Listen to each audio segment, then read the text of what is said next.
नमस्कार साथियों, स्वागत है एक बार फिर से आप सभी का। और आज हम डिस्कस करने वाले हैं अ, तो रीट की जो पात्रता परीक्षा है उसमें एक नया टॉपिक जुड़ा है। दो L1 और L2 दोनों के अंदर जो है वो समाहित किया गया है राजस्थानी भाषा और साहित्य। तो राजस्थानी भाषा की उत्पत्ति को देखेंगे, उसके बाद में हम साहित्यकारों को देखेंगे और कौन कौन सी चीजें जो है वो अपने एग्जाम की दृष्टि से मोस्ट है, सबको डिस्कस करेंगे। तो शुरुआत करते हैं अपन वीडियो की। उससे पहले एक बार सभी से रिक्वेस्ट की आप जो है वो चैनल को सब्सक्राइब जरूर कर ले, ताकि आपके पास से हमारा जो वीडियो है वो सबसे पहले पहुंचे। तो शुरुआत करते हैं सबसे पहले राजस्थानी भाषा की। ठीक है, तो राजस्थानी भाषा की हम बात करें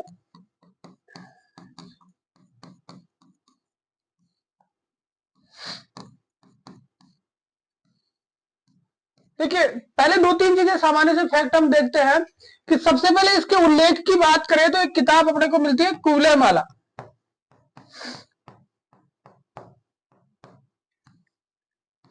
इस कूले माला ग्रंथ के लेखक है उद्योतन सूरी। उद्योतन सूरी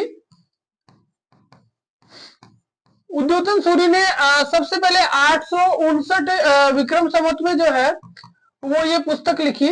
और इस पुस्तक के अंदर उन्होंने टोटल 18 भाषाओं का उल्लेख किया। आपको याद रखना है कूले माला ग्रंथ में कितनी भाषाओं का उल्लेख है, तो 18 भाषाओं का उल्लेख है। कूले माला ग्रंथ जो है उसमें टोटल कितनी प्रकार की भाषाओं का उल्लेख है, तो आपको याद रखना है टोटल 18 भाषाओं का वर्णन।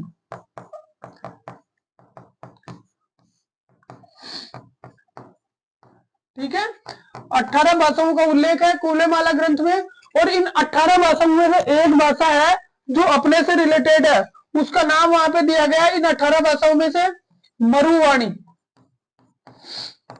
मरुवाणी, और ये जो मरुवाणी है यही राजस्थानी है। तो सबसे पहले उल्लेख अगर प्रत्यक्ष रूप से तो अपन नहीं कह सकते, लेकिन अप्रत्यक्ष रूप से अगर सबसे पहले अपन माने कि उल्लेख जो है वो राजस्थानी का कहां पे है, तो वेरी मोस्ट क्वेश्चन ऐसे आपका निकल के आता है कि सबसे पहले उल्लेख कूले माला में किया उद्योतन सूरी ने। ठीक है, उसके बाद में यहाँ दूसरी बात ये भी पूछी जा सकती है कि कूले माला में उद्योतन सूरी ने किस नाम से उल्लेख किया, तो वहां इसको मरुवाणी कहा, मारवाड़ की भाषा कह सकते हैं या मरुस्थल की भाषा इसको कह सकते हैं। ठीक है, दूसरी चीज आपको यहाँ से दूसरी याद रखनी है भाई, यहाँ पे तो इन्होंने राजस्थानी शब्द यूज ही नहीं किया। तो राजस्थानी शब्द का प्रयोग, राजस्थानी शब्द का प्रयोग जो है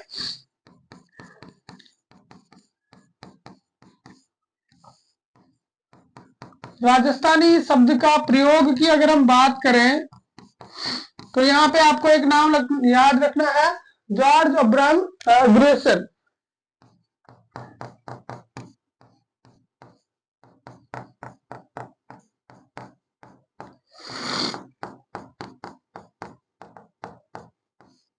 जॉर्ज अब्राहम ग्रेसन ने 1912 में एक किताब लिखी। किताब का नाम भी पूछा जा सकता है, इसलिए किताब का नाम भी आप अच्छी तरह से याद रखें, लिंग्विस्टिक सर्वे ऑफ इंडिया।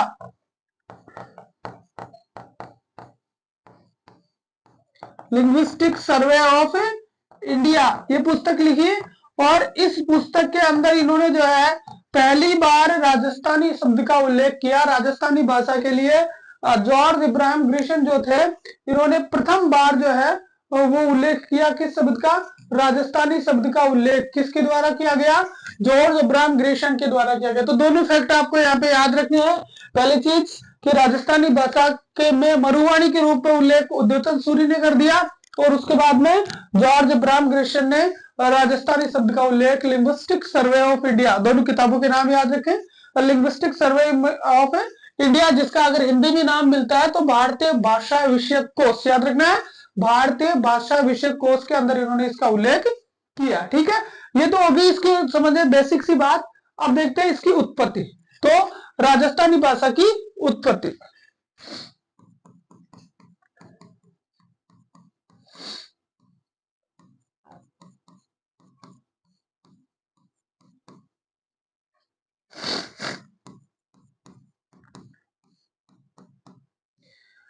सबसे पहले आपको याद रखना है कि भारत की सभी जो भाषाएं हैं वो किससे निकली है, तो भारत की सभी भाषाओं की मात्र जो भाषा है वो कौन सी है, संस्कृत है। भाई सबसे पहले संस्कृत है, और संस्कृत कौन सी, जो वेदों में लिखी गई है, तो इसके लिए कई बार शब्द मिलता है वैदिक संस्कृत। सबसे पहले कौन सी भाषा थी, वैदिक संस्कृत। तो मेन जो मातृभाषा हम कह सकते हैं वो कौन सी थी, वैदिक संस्कृत, जिससे वेद लिखे गए। ठीक है, अब ये वैदिक संस्कृत जब कठोर लगने लगी लोगों के, सबके आम लोगों के समझ में नहीं आई, तो इस वैदिक संस्कृत से एक दूसरी चीज बनी जिसको कहते हैं लौकिक संस्कृत।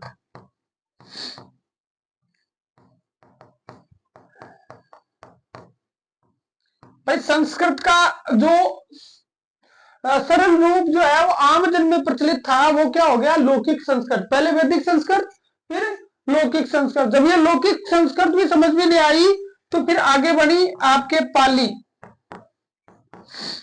आगे बढ़ी आपके कौन सी भाषा, पाली भाषा। आपको पता होगा जब आप जैन और बौद्ध धर्म पढ़ते हैं, तो आपने यहाँ पढ़ेंगे कि जो बौद्ध धर्म है, बौद्ध धर्म के जितने भी ग्रंथ हैं वो किसमें लिखे गए, पाली भाषा में लिखे गए। बौद्ध धर्म के ग्रंथ किसमें लिखे, तो पाली भाषा में लिखे गए। याद रखना है, यहाँ पे कई बार पूछा जा सकता है। ठीक है, फिर आगे हम चलते हैं कि भाई पाली भी जब कठोर लगने लगी तो क्या करें, उससे भी नीचे आ गए। उससे नीचे आए तो उससे नीचे कौन सी आई, प्राकृत। क्या बन गई, प्राकृत बन गई। अब प्राकृत के बारे में याद रखिए, एक का आपने बौद्ध लिखा, दूसरे के लिखो जैन धर्म के ग्रंथ। कौन से धर्म के, जैन धर्म के जो ग्रंथ है वो किस में लिखे गए, तो वो ग्रंथ लिखे गए प्राकृत में। सीक्वेंस याद रखना है, एक बार ढंग से याद रखते ही एक बार देखते ही आपको याद होने वाली चीज है। ठीक है, अब यहाँ आके क्या हुआ कि प्राकृत के बाद में एक नया दौर शुरू हुआ, उसको कहते हैं अपन अपभ्रंश। क्या कहते हैं,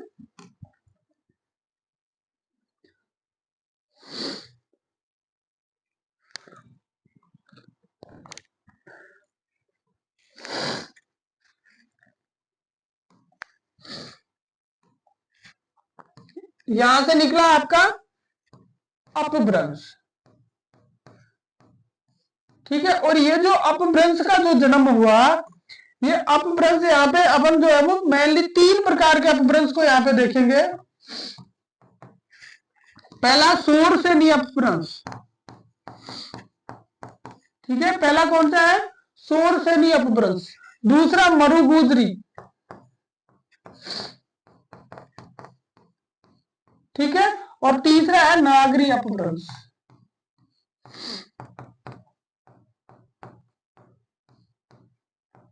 तो सब याद रखने वाली ये चीज है कि पहले शोर से नहीं अपभ्रंश, उसके बाद में मरुगुजरी अपभ्रंश, और उसके बाद में कौन सा आया आपका नागरी अपभ्रंश।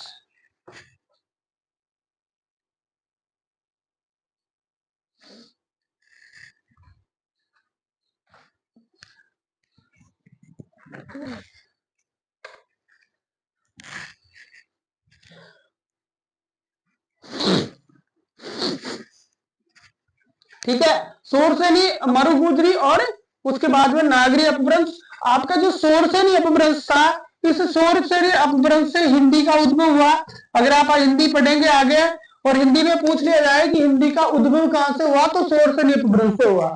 और यहाँ पे देखिए मरुगुजरी अपभ्रंश अपने लिए ये मोस्ट हो जाएगा। ठीक है, जो अलग अलग विद्वान अलग अलग जगह से मानते हैं। ठीक है, लेकिन ज्यादातर जो है वो किससे मानते हैं, मरुगुजरी से मानते हैं। तो मरुगुजरी अपभ्रंश से किसका उद्भव हुआ, इससे आपके राजस्थानी का उद्भव हुआ। राजस्थानी का उद्भव। ठीक है, इससे आपके कौन सी भाषा का उद्भव हुआ, इससे आपके राजस्थानी भाषा का उद्भव हुआ। तो बेसिक सी चीज आपको याद क्या रखनी है कि भाई राजस्थानी की उत्पत्ति किससे हुई, और राजस्थानी की उत्पत्ति जो है वो कहां से याद रखेंगे अपन,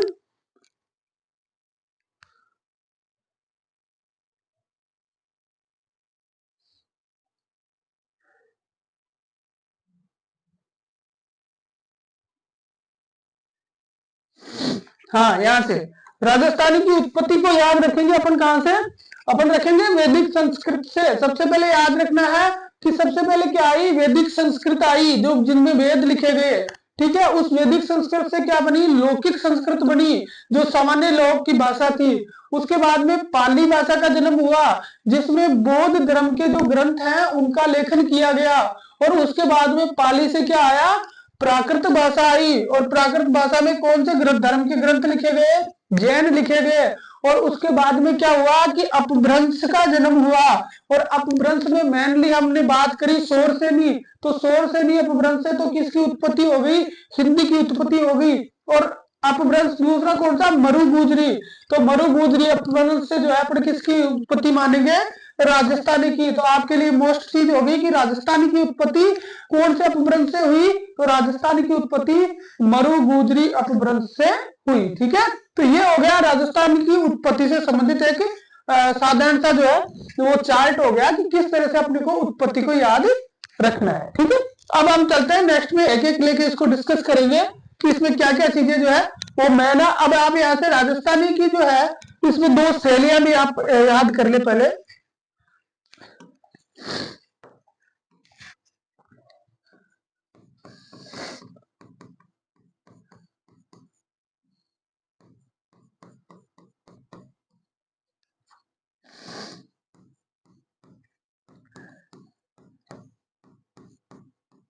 राजस्थानी भाषा की शैलियां, ठीक है, राजस्थानी भाषा की जो है वो टोटल कितनी शैलियां हैं, तो राजस्थानी भाषा की टोटल 2 शैलियां हैं। देखिए ये सबसे मोस्ट चीज है, राजस्थानी भाषा की जो शैलियां हैं वो मोस्ट है, इसलिए है क्योंकि ये कॉमन क्वेश्चन है और पूछे जाने की संभावना जो है वो ज्यादा है। ठीक है, तो राजस्थानी भाषा की शैलियां कौन कौन सी है, इनको हम 2 पार्ट में डिवाइड करेंगे।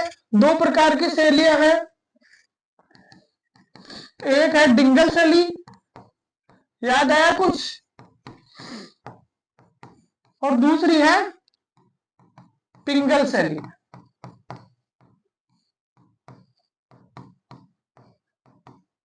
देखिए आपको याद रखना है कि शैली और बोली 2 अलग अलग चीज है। शैली और बोली अलग अलग चीज है, जैसे मारवाड़ी, मेवाती, राजाटी, ढूंढाड़ी, ये सब तो क्या है, बोलियां हैं।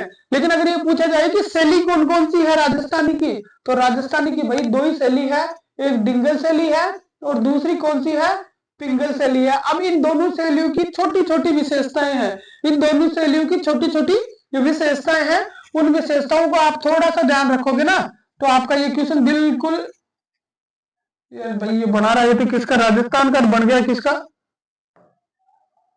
भारत का बन रहा है। चलो कोई नहीं, ऑनलाइन ले लेते हैं।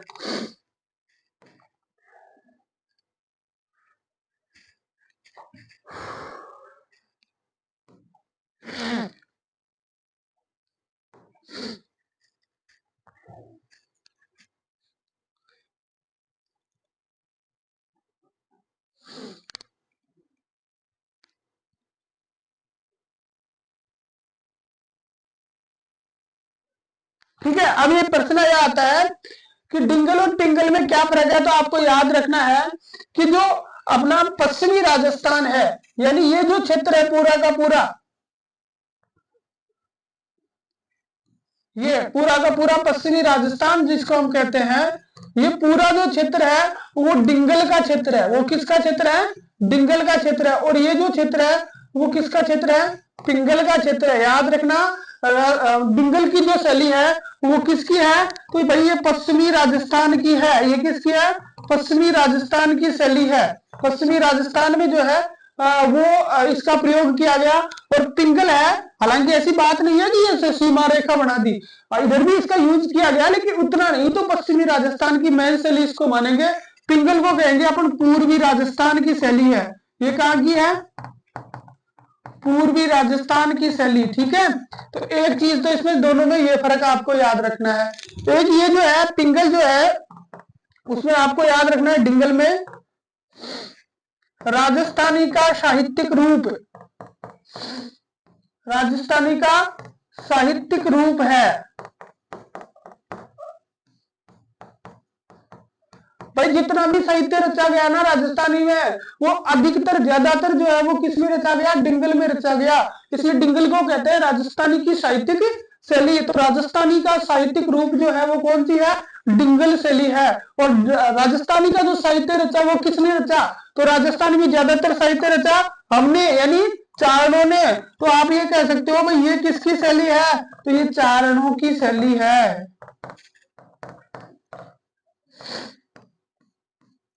विशेष रूप से चारणों की शैली है। इसके साथ साथ मोतीसर राव और डाडी जो है उनकी भी ये है, लेकिन विशेष रूप से चारण साहित्य की जो रचनाएं हुई, इसमें चारण साहित्य की जो राजस्थानी में रचनाएं हुई, वो सारी रचनाएं किसमें हुई? डिंगल साहित्य में हुई। तो आपको याद रखना है, डिंगल जो है शैली पूर्वी राजस्थान की शैली है, पहली बात। सॉरी, पश्चिमी राजस्थान की शैली है। दूसरी याद रखना, राजस्थानी भाषा का साहित्यिक शैली है। तीसरी चारणों की है। और चौथी चीज आपको याद रखनी है कि ये देखिए किसके टच में है, यहाँ पे कौन सा आ रहा है? गुजरात। तो इसलिए इसमें राजस्थानी और गुजराती का क्या है? मिश्रण है। आपको याद रखना है, राजस्थानी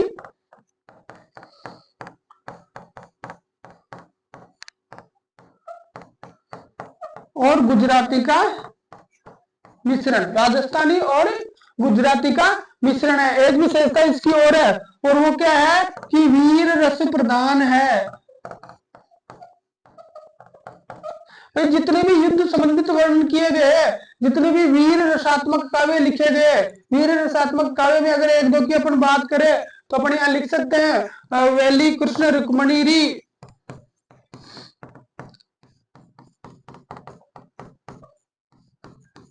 वैली कृष्ण रुक्मणी री, ये किसकी रचना है? आपको बताना है। वैली कृष्ण रुक्मणी री वीर रसात्मक काव्य है, डिंगल शैली में रचित किया गया है। और रचना किसकी है आपको बताना है। ये आप कमेंट्स में बताओ, देखिए एक दो कमेंट तो करो भाई, कम से कम बताओ तो सही।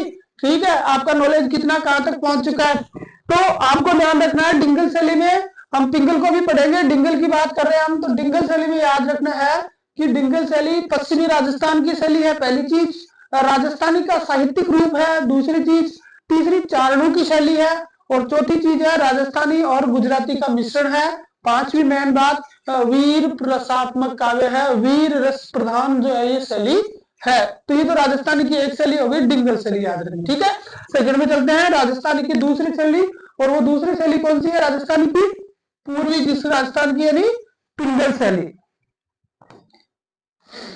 अब देखिए, ये जो शैली है, ये शैली किसके टच में आ रही है? तो ये शैली यूपी और एमपी के टच में है। ठीक है, तो यूपी और एमपी का जो क्षेत्र है वो क्या कहलाता है? ब्रज क्षेत्र कहलाता है। तो उसके संपर्क में होने के कारण ये क्या हो गई? ब्रज भाषा का मिश्रण है। तो उसमें आप लिख सकते हो कि राजस्थानी प्लस ब्रज भाषा का मिश्रण।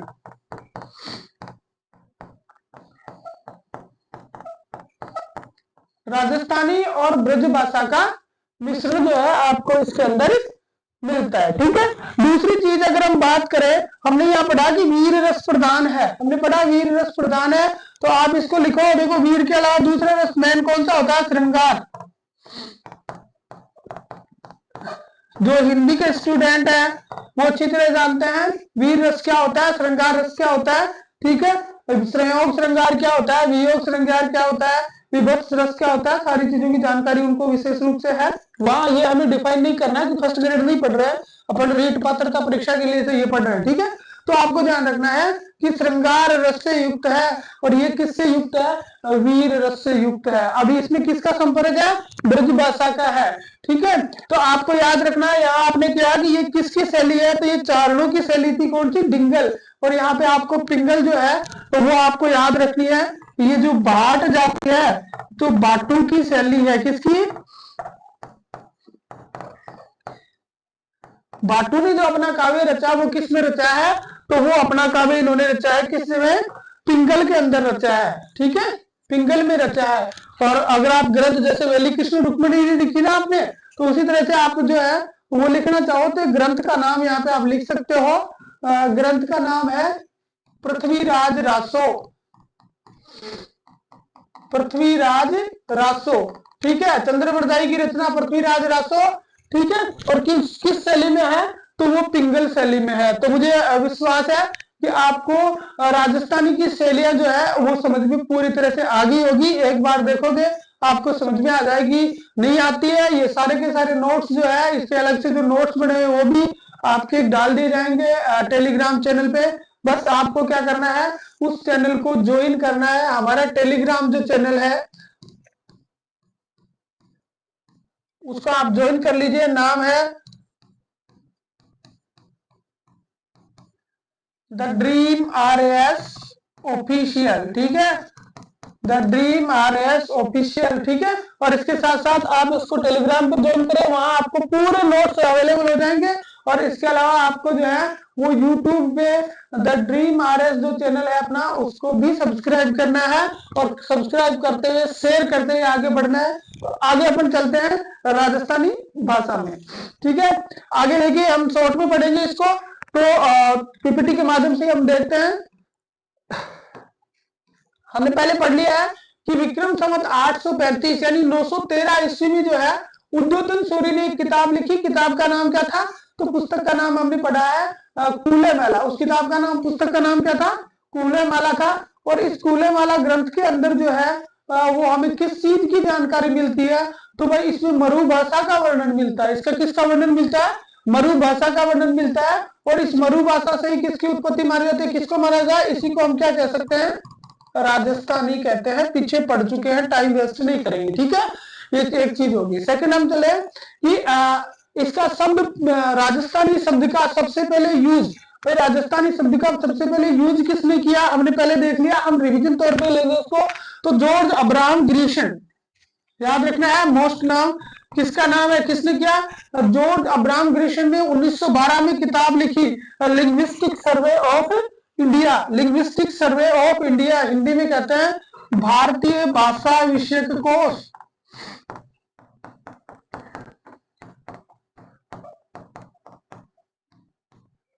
भारतीय भाषा विषयक कोश, उपचुप नहीं होना है। अगर आपके हिंदी में आता है तो हिंदी में लिख दो, अंग्रेजी में आता है तो अंग्रेजी में लिख दो। विद्वान आदमी हो, क्या फर्क पड़ता है, ठीक है। हिंदी में आता है तो लिखना है भारतीय भाषा विषयक कोश। किसके द्वारा लिखी? जॉर्ज अब्राहम, ये अपना क्या, जॉर्ज अब्राहम ग्रीशन ने लिखी 1912 में। और उसके अंदर सबसे पहले इन्होंने किस चीज का यूज किया? उन्होंने लिखा राजस्थानी। क्या लिखा? राजस्थानी। उद्योतन सूरी ने लिखा क्या? मरु भाषा या मरु वाणी, ठीक है। उसके बाद में आता है कि राजस्थानी भाषा समस्त भारतीय भाषाओं की जननी यानी वैदिक संस्कृत से इसकी उत्पत्ति है। बात कर ली अपन ने कि इसकी उत्पत्ति किससे हुई? वैदिक संस्कृत से हुई। और वैदिक संस्कृत जो है वो बाद में क्या बनी भाई? तो वैदिक संस्कृत बन गई आपकी लौकिक संस्कृत। उसके बाद में हमने पूरा चार्ट बना दिया कि लौकिक संस्कृत से फिर प्राकृत, सॉरी पाली, फिर प्राकृत, फिर अपभ्रंश, फिर मरुभूद्री अपभ्रंश, और उसी से अपने आ गई क्या? राजस्थान, ठीक है। नेक्स्ट में चलते हैं। अब यहां देखो एक मोस्ट क्वेश्चन है ये, आप RS में आ चुका है, ठीक है। तो इसको ध्यान रखना, कई बार डायरेक्ट वो पूछा जाता है कि जो जॉर्ज अब्राहम ग्रीशन है उसने राजस्थानी भाषा को कितने भागों में विभाजित किया है? तो इसमें 5 मुख्य वर्ग बताए। जॉर्ज अब्राहम ग्रीशन के अनुसार जो किताब उन्होंने लिखी थी, उस किताब में उन्होंने भारतीय भाषाओं को कितने भागों में विभाजित किया? तो 5 पार्ट बताए। ये याद रखने वाली चीज है, ठीक है। लेकिन यहाँ पे जो है सामान्य रूप से इसको 2 भागों में विभाजित किया जाता है। भाई वहां उन्होंने 5 बताए, लेकिन यहाँ पे सामान्य रूप से कितने पार्ट में डिवाइड किया जा रहा है? 2 पार्ट में इसको डिवाइड किया जा रहा है। वो 2 पार्ट कौन कौन से हैं?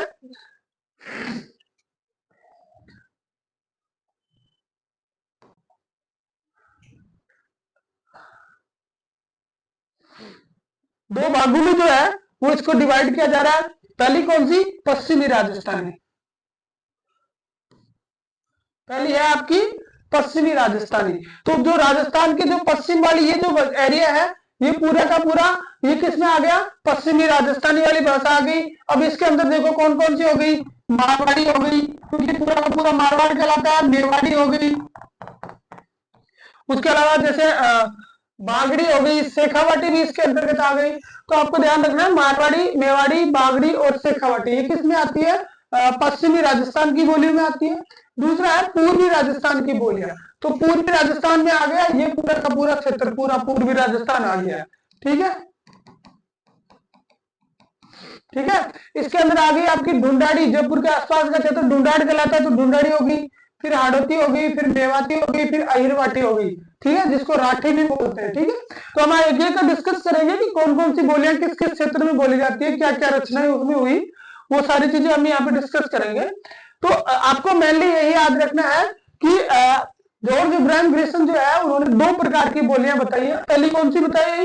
सॉरी 5 वर्गों में विभाजित किया है, लेकिन बेसिक तौर पर राजस्थानी की जो बोलियां हैं उनको 2 पार्ट में डिवाइड किया जाता है। पहली है आपकी पश्चिमी राजस्थानी, जिसके अंदर मारवाड़ी, मेवाड़ी, बागड़ी और राठी शेखावटी बोलियां, यानी ये इस क्षेत्र की सारी बोलियां आती है। और दूसरी जो है वो है आपकी पूर्वी राजस्थानी, जिसके अंदर ढूंढाड़ी, हाड़ौती, मेवाती और अहिरवाटी बोली आती है। ठीक है, नेक्स्ट में हम चलते हैं। अब अगला आता है अपना राजस्थानी साहित्य का को 4 कालों में विभाजित किया, यानी राजस्थानी जो साहित्य है उसको कितने पार्ट में डिवाइड हम करेंगे, इसकी उत्पत्ति जो है उससे संबंधित, तो उसको हम देखते हैं।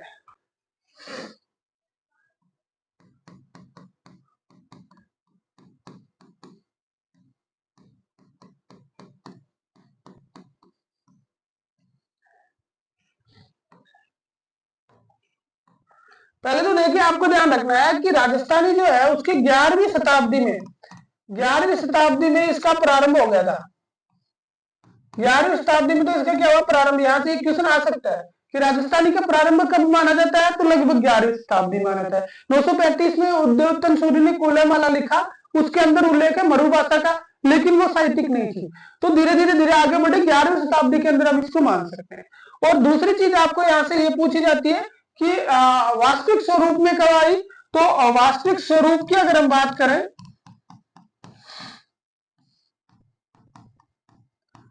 अगर इसके वास्तविक स्वरूप की बात करें तो 16वीं शताब्दी। तो ये दो चीजें तो याद रखनी है कि प्रारंभ जो है वो 11वीं शताब्दी से मान लो, और इसके जो वर्तमान स्वरूप की बात अगर आप करो तो वो हो गया आपका 16वीं शताब्दी में वर्तमान स्वरूप में जो है बात आ गई। अब राजस्थानी साहित्य का जो इतिहास है, उसको हम कितने भागों में डिवाइड करेंगे, तो उसको हम 4 भागों में डिवाइड करते हैं कि इसके कितने भाग है। इसका जो विकास हुआ, राजस्थानी का जो विकास हुआ, उसके 4 अलग अलग पार्ट हैं। तो उन चारों पार्टों को हम देखते हैं।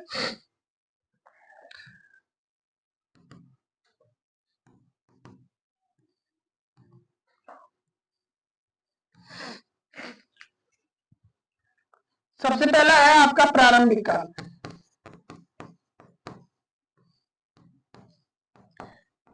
ठीक है, ये जो प्रारंभिक काल है इसको आदिकाल भी कहा जाता है। क्या कहा जाता है, आदिकाल भी कहते हैं इसको।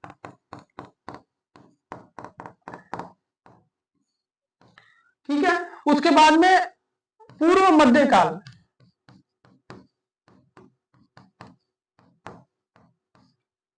पूर्व मध्यकाल आ गया। और उसके बाद में तीसरा आपका आ गया मध्यकाल, जहां उत्तर मध्यकाल भी बोलते हैं, और ये हो गया आपका आधुनिक काल।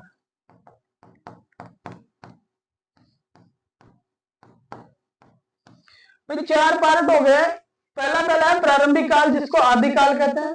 दूसरा पार्ट है पूर्व मध्यकाल, तीसरा है उत्तर मध्यकाल, और तीसरा आधुनिक काल। अब इनकी समय रेखा भी हम देखेंगे भाई कम से कम तक है। तो अगर आदिकाल की हम बात करें, तो आप यहाँ पे कर सकते हो 1050 ईस्वी से 1450 ईस्वी तक।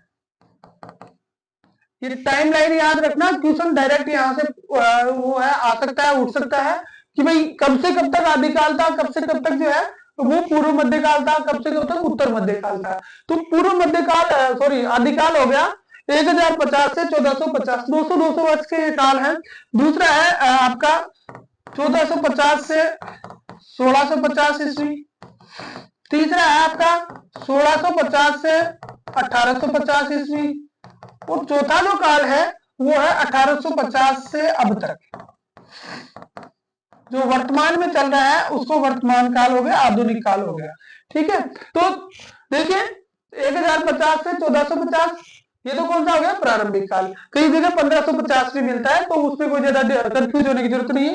पूर्व मध्यकाल ये एग्जैक्ट है 1450 से 1650, उत्तर मध्यकाल 1650 से 1850 ईस्वी, और उसके बाद में आधुनिक काल 1850 से लेकर अब तक का जो काल है वो क्या कहलाता है, आधुनिक काल कहलाता है। ठीक है, तो अब इसके अंदर देखिए कुछ इसके जो रचनाएं हुई, उन रचनाओं के अनुसार इनके नाम कुछ अलग भी है, तो वो नाम भी आपको याद रखने हैं।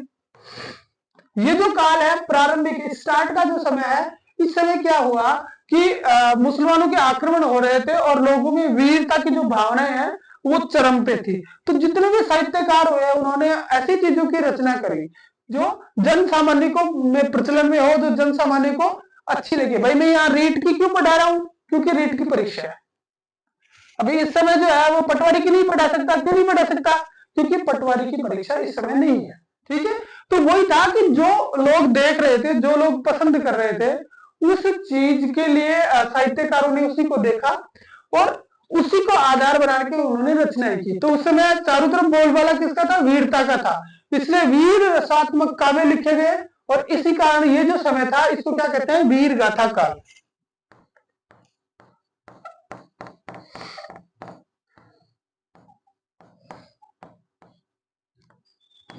क्या कहते हैं इसको?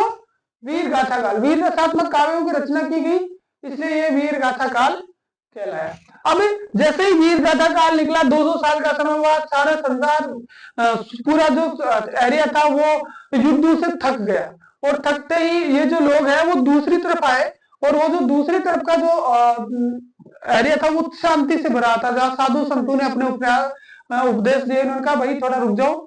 तो ये जो समय था वो बिल्कुल शांति काल, भक्ति से युक्त था। साधु संतों ने अपने संदेश दिए, इसके लिए यूज किया गया भक्ति काल। संत महात्माओं के द्वारा जो है वो रचनाएं हुई और वो सारी उपदेशात्मक रचनाएं। उसके बाद में जैसे जैसे ही भक्ति का समय बीता, भक्ति का समय बीतते ही दो चीजें आई। पहली चीज क्या आई? प्रेम। पहली चीज क्या आई? प्रेम। सभी के मन में जो है वो प्रेम उमड़ गया।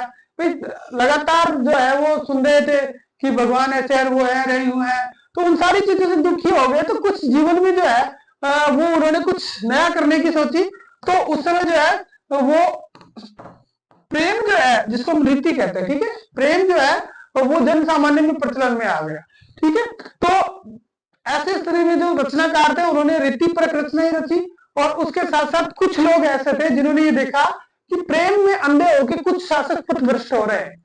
ठीक है, तो उनको रास्ते में लाने के लिए उन्होंने नीति पर रचनाएं भी रखी कि भाई ढंग से रहो। जैसे बिहारी ने कहा कि नहीं पराग नहीं मधुर मधु नहीं विकास यही काल, अली कली ही सू बंदे और आगे कौन हवाल। ठीक है, तो जो रीति में पड़े रहते हैं उनको रास्ते पर लाने के लिए उन्होंने क्या किया? नीति परक रचनाएं की। जैसे राजियन की रचनाएं जो इस समय कह सकते हैं हम, राजिया की जो रचनाएं हैं वो इस सीरीज में आ सकती हैं।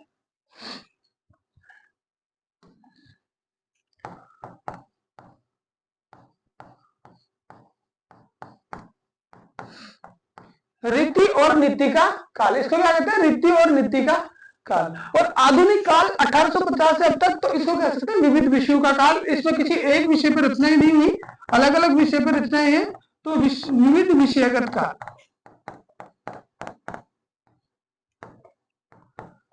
विविध विषयगत काल। तो आपको याद रखना है कि ये जो अपना राजस्थानी जो का जो साहित्य है, राजस्थानी साहित्य का जो इतिहास है, राजस्थानी साहित्य का जो इतिहास है, उसके लिए आप अगर ये चीज याद रख लेते हैं तो आपके 100% क्वेश्चन इसमें से ही आ जाएगा। अगर इतिहास में से क्वेश्चन पूछा जाता है तो एक बार फिर हम बेसिक से इसको देख लेते हैं कि भाई राजस्थान का जो प्रारंभ है उसको कब मानते हैं? 11वीं शताब्दी से मानते हैं। आधुनिक स्वरूप की हम बात करें तो 16वीं शताब्दी में यह कह सकते हैं कि वास्तविक स्वरूप को प्राप्त हो गई। उसके बाद में इसको 4 पार्ट में हमने डिवाइड कर लिया है। कौन कौन से है भाई? प्रारंभिक काल, पूर्व मध्यकाल और आधुनिक काल। प्रारंभिक काल को आदिकाल कहते हैं। समय की बात करें तो 1050 से 1450 ईस्वी का टाइम है और वीर रसात्मक काव्य रचे गए, इसलिए इसको क्या कहते हैं? वीर गाथा काल भी हम कह सकते हैं। ठीक है, उसके बाद में है पूर्व मध्यकाल। समय था 1450 से 1650 का। भक्ति से संबंधित रचनाएं हैं, इसलिए इसको क्या कहते हैं? भक्ति काल कहते हैं। उसके बाद में आपका आता है उत्तर मध्यकाल, 1650 से 1850। रीति और नीति पर रचनाएं आई, इसलिए इसको कहते हैं रीति और नीति का काल। और उसके बाद में 1850 से लेकर अब तक का जो समय है उसको कहते हैं विविध विषयगत काल। विविध विषयों से संबंधित था, इसलिए इसको कहा गया है विविध विषयगत काल। तो ठीक है, आपको ये चीज मुझे लगता है अच्छी तरह से समझ में आ गई होगी। अब नेक्स्ट में चलते हैं हम ना।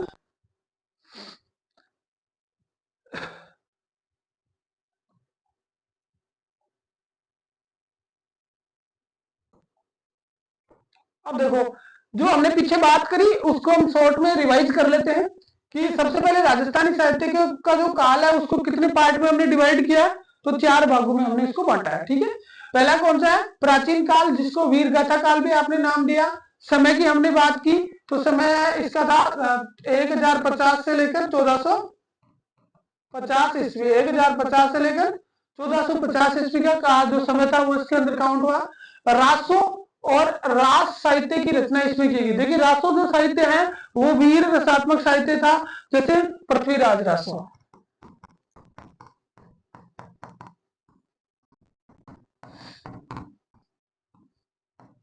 छत्रपति रासो,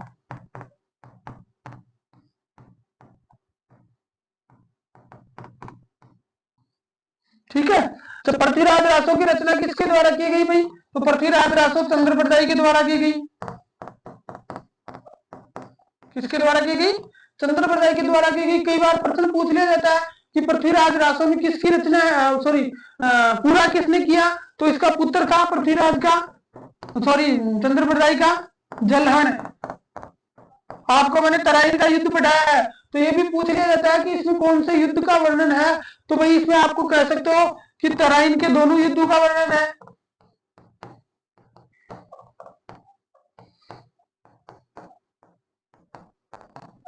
तराइन के युद्ध का वर्णन है। और पृथ्वीराज की जो मृत्यु है वो कहां पे बताई गई है? तो पृथ्वीराज की मृत्यु इसके अंदर बताई गई है। कहां पे, किस जगह बताई गई है? तो वो बताई गई है कहां पे? वहां पे गौरी के पास में। तो वो सारा वर्णन इसमें है। इसी तरह से छत्रपति रासो। छत्रपति रासो की रचयिता कौन है? तो छत्रपति रासो की रचयिता है काशी छंगाणी।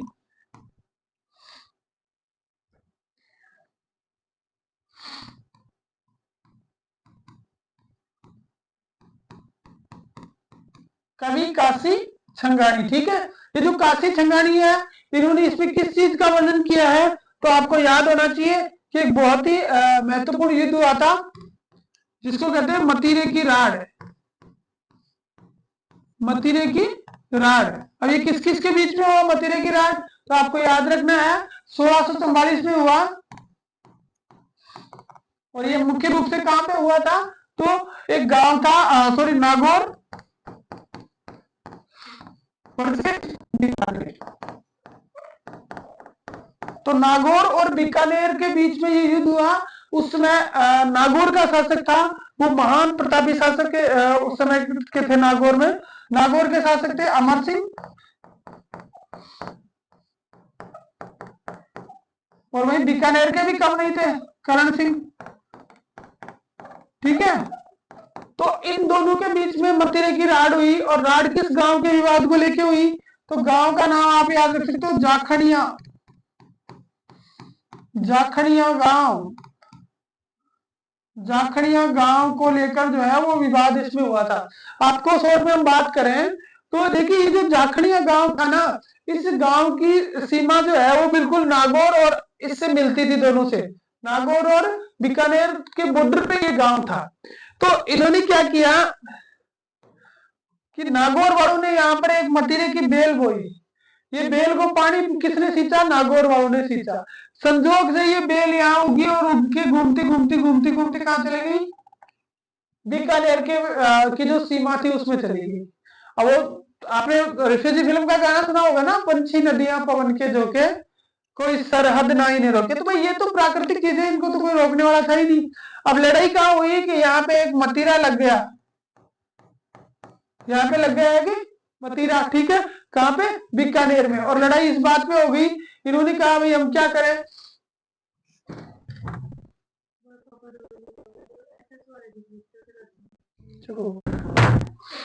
ठीक है।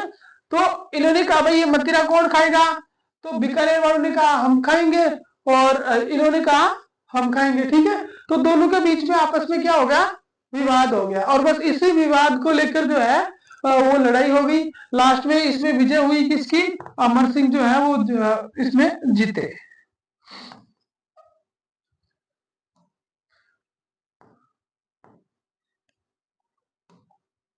अमर सिंह इसमें क्या रहे? विजेता रहे, ठीक है। अमर सिंह इसमें क्या रहे? विजेता रहे। और इस तरह से जो है इस पूरे युद्ध का वर्णन जो है वो किसने किया गया? छत्रपति रासो में जो कवि काशी छंगाणी है उन्होंने किया है। दूसरी इसके अंदर जो रचनाएं रची गई वो रास साहित्य, यानी कि जो रास साहित्य है वो मुख्य रूप से जैन धर्म के जो लोग थे उन्होंने इसकी रचना की, जैनों के द्वारा इसकी रचना की गई। और आप पढ़ते हैं ना, बरतेश्वर बाहुबली घोर, बरतेश्वर बाहुबली रास, ठीक है। इस तरह के जो रास साहित्य, रासों और रास साहित्य की रचना किसने की गई? इस काल में की गई, वीर गाथा काल के अंतर्गत की गई। वीर रसात्मक काव्यों का सृजन इसमें किया गया, ये हमने पढ़ लिया है। वीरता प्रधान कार्यों की प्रधानता थी, हमने पहले बात कर ली कि भाई इस समय जो है वो लड़ाई दंगे वाली बात हो रही थी, तो सारे में वीरता भरी हुई थी कूट कूट के, तो वीरता प्रधान इसमें थे। श्रीधर व्यास की महत्वपूर्ण रचना रणबल छंद, देखो ये याद रखने वाली चीज है, मोस्ट चीज है कि इस समय की जो रचनाओं को अगर हम लेना चाहें तो हमने दो तो ऊपर बात करी, कौन कौन सी, एक काशी छंगानी की छत्रपति रासो, और एक पृथ्वीराज इसकी पृथ्वीराज रासो चंद्रबरदाई की, और एक हम इसमें ले सकते हैं कि श्रीधर व्यास की रचना है जिसका नाम है क्या, रणबल छंद। जैन रचनाकारों की रचनाओं का भी उल्लेखनीय योगदान इस काल में रहा। तो मुख्य रूप से जो है ये जो है वो वीर रस से संबंधित काल इस समय का था। ठीक है, नेक्स्ट में हम चलते हैं। अगला था पूर्व मध्यकाल, जिसको भक्ति काल हमने नाम दिया। 1450 से 1650 का जो समय था इसको हमने पूर्व मध्यकाल नाम दिया, भक्ति काल के रूप में। अब इसमें भक्ति क्यों आई, क्योंकि इस काल में राम से दादू पंथ, नाथ पंथ, अलखिया संप्रदाय और विष्णोई संप्रदाय, जसनाथी संप्रदाय, ये मुख्य रूप से संत हुए, और इन संतों ने क्या किया, इन संतों ने अपना योगदान दिया, किस चीज के अंदर, उपदेश दिए, और सबको क्या कहा, भाई नाम स्मरण करो, भगवान का नाम लो, निर्गुण की उपासना करो, और गुरु की महत्ता, गुरु गोविंद दो खड़ेर खाके लागू पाए, बलिहारी गुरु आपने गोविंद दियो मिला। ठीक है, इस तरह की रचना इस समय हुई, तो लोगों के मन में जो है वो ये भावना पैदा हो गई, और वो वीर से जो है वो हटके किस तरफ आ गए, तो वो वीर से हटके किस तरफ आ गए, भक्ति की तरफ आ गए, और इसलिए ये जो समय था इसको क्या नाम दे दिया गया, भक्ति काल। ठीक है, इसके साथ साथ अगर कुछ रचनाओं को हम देखें तो इसमें भक्त शिरोमणि मीराबाई के पद जो है वो मुख्य रूप से है, जैसे मीराबाई ने जो लिखे राग सोरठ, ठीक है, तो मीराबाई के जो पद है वो इसी समय में सारे के सारे आते हैं। इसके अलावा पृथ्वीराज राठौड़ ने एक रचना लिखी, वेली कृष्ण रुक्मणी री। ठीक है, ये पृथ्वीराज राठौड़ जो है वो कहाँ के थे भाई, तो ये बीकानेर के थे, बीकानेर के थे। और कर्नल जेम्स टोड ने कहा है कि ये जो रचना है इसमें 1000 हाथियों का ताकत है, 1000 हाथियों का बल जो है वो इस रचना के अंदर है। ठीक है, कर्नल जेम्स टोड ने किसके लिए कहा, बेली कृष्ण की रुक्मणी की जो रचना की गई उत्तरी बीकानेरी में, हम अगर शॉर्ट में लेते हैं तो उसमें इसकी की गई है। इसके साथ साथ माधोदास ददवाड़िया ने लिखी राम रासो, ये किताबों के नाम आपको याद रखने, नाम भी पूछे जा सकते हैं। माधोदास ददवाड़िया ने लिखी राम रासो। ईश्वर दास जी जो है उन्होंने बहुत ही महत्वपूर्ण रचनाएं लिखी, में हरिरस, देवयान, इसके अलावा सयाजी झूला ने लिखी नाग दमन, ये इस समय की महत्वपूर्ण रचनाएं। एक बार फिर से आप इनको देख लीजिए। सबसे पहले गीत गोविंद राग सोरठा और मीराबाई की जितने भी पद हैं वो सारे के सारे इसमें समाहित होते हैं। दादू दयाल की वाणी है, विष्णोई धर्म से संबंधित जितनी पुस्तकें, यानी संतों से रिलेटेड जो भी साहित्य है वो इसमें आएगा, आप इसमें शामिल कर सकते हो। इसके अलावा जैसे हम देखना चाहें तो माधोदास ददवाड़िया ने लिखी रामरासो, ईश्वर दास ने हरिरस और देवियान लिखी, हरिरस और देवियान। ठीक है, इसके अलावा सयाजी झूला जो है इन्होंने नाग दमन नामक ग्रंथ की रचना इस समय। तो ये सारे के सारे ग्रंथ जो है वो किसके अंदर शामिल हो गए, भक्ति कालीन जो मध्यकाल, जो पूर्व मध्यकाल का समय था उसमें शामिल किए जाते हैं। ठीक है, नेक्स्ट में हम चलते हैं। अगला है अपना उत्तर मध्यकाल। उत्तर मध्यकाल को हमने लिखा 1650 से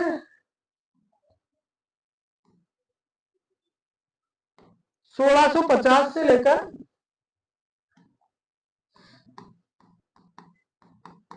1850, 1650 से 1850 तक का काल किसके अंदर शामिल हो गया, उत्तर मध्यकाल के अंदर शामिल हो गया।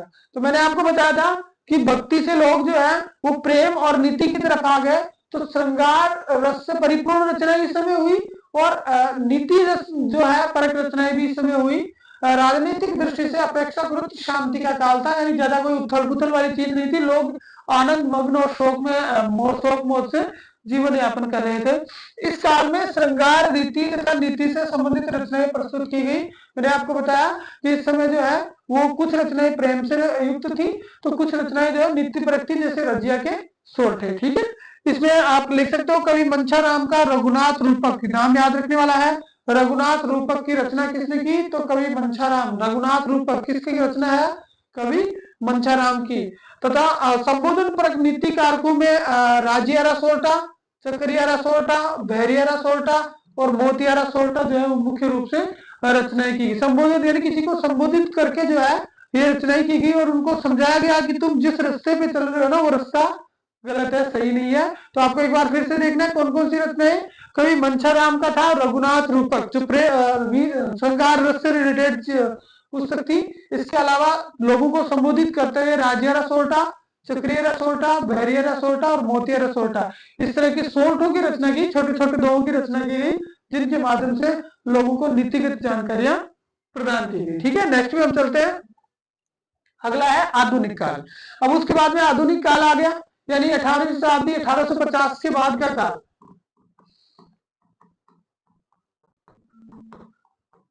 1850 से लेकर जो वर्तमान समय तक का जो काल है वो इसमें आता है। इसमें विविध विषयों में देखिए अलग अलग क्षेत्रों में जो है वो अलग अलग प्रकार के जो विषय थे उनको लेकर, जैसे नारी चेतना है, शिक्षा है, जागरूकता है, इस तरह की चीजों को लेकर जो है वो अलग अलग रचनाएं हुई। कहीं प्रेम परक रचनाएं भी थी, तो कहीं जो है वो प्राचीन घटनाओं, ऐतिहासिक घटनाओं को लेकर वीर रस से युक्त रचनाएं भी इसमें की गई। 1850 से इसका हम अध्ययन कर सकते हैं। इसके साथ साथ 1857 के स्वतंत्रता संग्राम जो है उसका भी इस पे बहुत प्रभाव रहा, और इसके कारण जो है वो समाज में नवीन चेतना का संचार हुआ। और यही से लोग जो कवि हैं उन्होंने जो है वो देशभक्ति से परिपूर्ण रचनाएं भी इसमें की। तो आप इसके अंदर शामिल कर सकते हो अपना सूर्यमल मिश्रण की रचनाएं।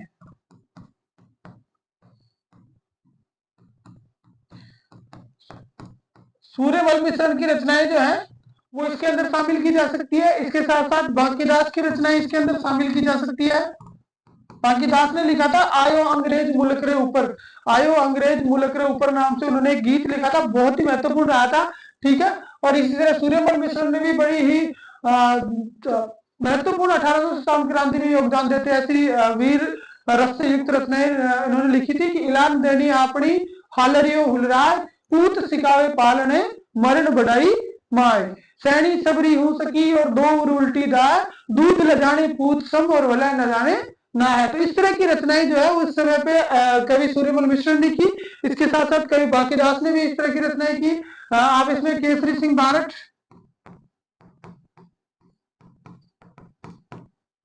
केसरी सिंह भारत की रचनाएं जो है उनको भी आप इसमें ले सकते हो। तो 1857 की क्रांति से ओतप्रोत रचनाएं इस समय की गई। राजस्थानी साहित्य में चेतना का शंखनाद मारवाड़ के कवि राजा बांकीदास, जब अपन ने बात करी, बांकीदास जो है वो कहाँ के कवि थे? मारवाड़ के थे। आप लिख सकते हो मानसिंह के दरबारी कवि थे, मारवाड़ के शासक मानसिंह के दरबारी कवि थे। और इसके साथ साथ बूंदी के सूर्यमल मिश्रण, बूंदी के जो सूर्यमल मिश्रण थे वो किसके दरबारी कवि थे? तो बूंदी के शासक थे राम सिंह। ठीक है, तो राम सिंह के दरबारी कवि थे। इन्होंने जो है वो इसमें शंखनाद फूका। बांकीदास की रचनाएं वीर सतसई, छंदोमयूख और रामर जाट जो है प्रमुख है। सॉरी, ये बांकीदास की नहीं है, ये सूर्यमल मिश्रण की रचनाएं हैं, सूर्यमल मिश्रण की रचनाएं हैं, टाइपिंग मिस्टेक है। ठीक है, वीर सतसई, छंदोमयूख और रामर जाट, वीर सतसई, छंदोमयूख और रामर जाट किसकी रचनाएं? सूर्यमल मिश्रण की रचनाएं हैं। तो ये जो है वो आधा चैप्टर अपना हो गया। बाकी चैप्टर जो है वो अगली क्लास में हम कर लेंगे, क्योंकि ये काफी लंबी हो जाएगी। अगली क्लास में हम इसको पूरा कर लेंगे। और आप निश्चित रूप से यकीन मानिए कि इस क्लास से बाहर रीट की परीक्षा में जो है वो एक भी क्वेश्चन नहीं जाने वाला है। और नहीं, रीट नहीं, सभी प्रतियोगी परीक्षाओं में जिसमें राजस्थानी साहित्य से संबंधित चीज पूछी जाती है कंप्लीट आपको इस क्लास में मिल जाएगा। नोट्स जो है वो आपको अपने ग्रुप में मिल जाएंगे। ठीक है, और एक बार फिर से जाते जाते आप जो है वो सब्सक्राइब जरूर कर लें और टेलीग्राम चैनल ज्वाइन कर लें। Thank you very much.